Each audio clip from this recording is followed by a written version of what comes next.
Hey, it's Mel here from A Box of Chocolates. Checking in for this week's part of the Weight Watchers Walk It Challenge. As you know, I joined the Weight Watchers Walk It Blog It challenge a few weeks ago to be able to share just the different things that I'm doing to keep myself motivated to get out there and be able to walk, or in my case, run a bit more.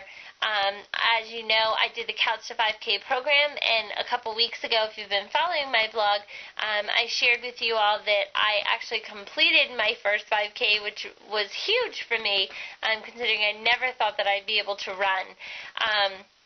Of course, once I finished that race, I kept telling myself how great it was that I did it, and I needed a night to take off, and I didn't need to run. And then the next night, I was like, oh, I could take off one more night. And then I ended up finding myself a week later having not really ran at all. So I'm happy to report I think I found my running mojo, and it's back.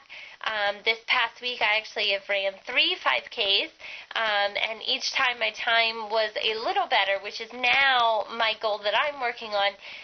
Now that I feel confident in my abilities to run the distance of a 5K, I'd really like to be able to focus on that time and get it down. And this week, my goal is to get it down below 40 minutes. My last one was 40 minutes, 8 seconds. So you would think 8 seconds, I could run a little faster somewhere or do a sprint here or there to try to get it in under 40. So that's my goal. I've also signed up for my second race, which is actually going to be happening this Sunday in a local race. So I'm really excited about that. And I also signed up for one in the beginning of June for my birthday. So I'm trying to just set the goals. I think having goals is a great way to keep yourself motivated because you have something that you're working towards, an end result. And then once you reach it, being able to celebrate that, but also making the next goals, which I think is where I kind of floundered once I ran my 5K. I was like, great, I ran my 5K, done with that.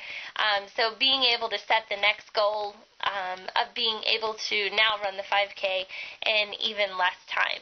So I'd love to be able to hear the different goals that you have for the Walk It Challenge for yourself for this week. So feel free to leave me a comment so we can chat back and forth. And next week I'll be back letting you know I use the Nike Plus, and I've used some of the charts and posted them on the blog before to help me graph how well I'm doing and be able to see if I'm meeting my goals or how close that I am. And I've had a lot of people ask me about that Nike Plus. So next week, come back here and I'm going to do a little vlog just to show you about the Nike Plus, how it works for me, how it could work for you. Until then, keep walking, get out there and move as much as you can. Good luck reaching all of those goals, and I'll see you here next week.